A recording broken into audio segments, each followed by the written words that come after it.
ରାତିରେ ବାହାରିଥିଲୁ ଆମେ 3 ଜଣ ମାଲକାନଗିରି।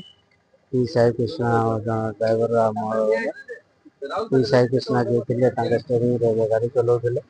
ଆଉ ମୁଁ ରେଷ୍ଟ ନେଉଥିଲି। ହଠାତ୍ କୁନ୍ଦୁଲି ପାଖରେ ପହଞ୍ଚିଲି। କୁନ୍ଦୁଲି ଆଶ୍ରମ ପାଖରେ ପହଞ୍ଚିଲା ବେଳକୁ ଗାଡ଼ି ସାଇଡ଼୍ କରି ରଖିକିନା କହିଲେ ନାଇଁ ମୋତେ ଟିକେ ଦେହ ଭଲ ଲାଗୁନି, ଆଉ ଗାଡ଼ି ମୋତେ ଧରିବାକୁ କହିଲେ। ମୁଁ ଗାଡ଼ି ଧରିଲି। ଗାଡ଼ି ଚଲେଇକିନା ଆସିଲି।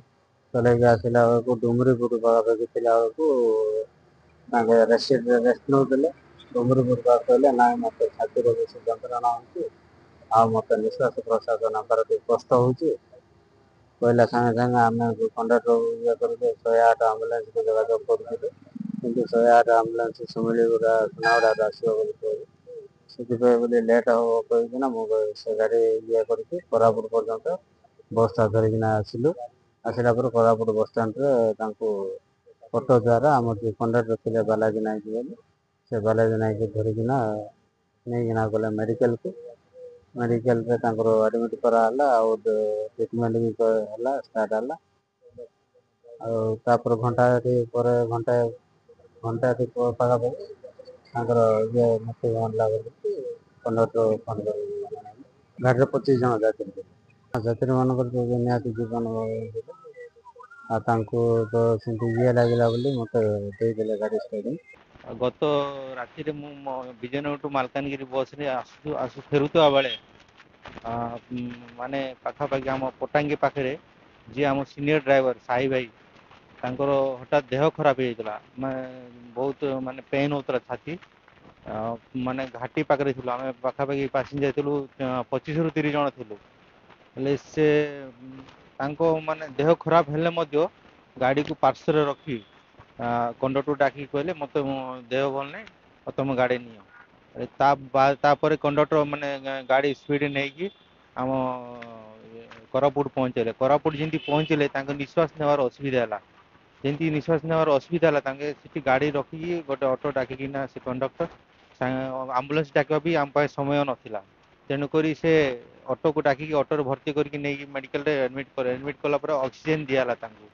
ଯେମିତି ଅକ୍ସିଜେନ୍ ଦିଆହେଲା ଟିକେ ଆମେ ଟିକେ ଭାବିଲୁ ଯେ ନା କିଛି ଅସୁବିଧା ହେବନି ବୋଧେ। କହିଲେ ଡକୁମେଣ୍ଟ ମାଗିବେ ଯେମିତି ଆଧାର କାର୍ଡ଼। ଦେଇକି ଆସିଲା ଭିତରେ ଡକ୍ଟର କହିଲେ ନାଇଁ ସିଏ ଆଉ ନାହାନ୍ତି। କହିଲେ ଏତିକି ଆମକୁ ନୂଆ ଜୀବନ ଦେଇକି ଯାଇଛନ୍ତି ସାଇ ଭାଇ।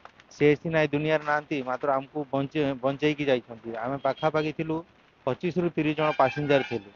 ବିଳମ୍ବିତ ରାତିରେ ଆମକୁ ନୂଆ ଜୀବନ ଦେଇକି ଯାଇଛନ୍ତି ଆମ ସାଇ ଭାଇ। ତ ଅଭାବନୀୟ ମୋତେ ଗୁଜବମ୍ସ ଆସୁଛି ସେ କଥା ଭାବିଲେ। କାହିଁକି ନା ଆମେ ପାଖାପାଖି 30ରୁ 25 ଜଣ ଜୀବନ କଣ ହେଇଥାନ୍ତା ସେଇଟା ଭଗବାନ ହିଁ କହିପାରିବେ। ସେ ବିଷୟରେ ମୁଁ କିଛି କହିପାରୁନି। ମାତ୍ର ଆମକୁ ସାଇ ଭାଇକୁ ଆମେ ସବୁ ଚିର ଉପକୃତ ହେଇକି ରହିବୁ। କାହିଁକି ନା ଆମକୁ ନୂଆ ଜୀବନ ଦେଇକି ଯାଇଛନ୍ତି।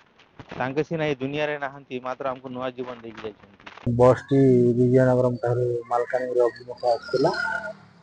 ପି ସାଇ କୃଷ୍ଣା ଡ୍ରାଇଭର ଗାଡ଼ିଟିକୁ ଡ୍ରାଇଭିଂ କରୁଥିଲେ। କୁନ୍ଦୁଲି ଠାରେ ସିଏ ଛାତିର ଯନ୍ତ୍ରଣା ଅନୁଭବ କଲେ। ଆମେ ସାଥୀ ଡ୍ରାଇଭରକୁ ପଚାରି ବୁଝିଥିଲୁ।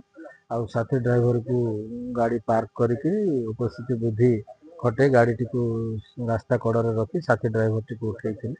ଉଠେଇବା ପରେ ସିଏ ମୁଁ କିଛି ରେଷ୍ଟ କରୁଛି ବୋଲି ଶୋଇଯାଇଥିଲି।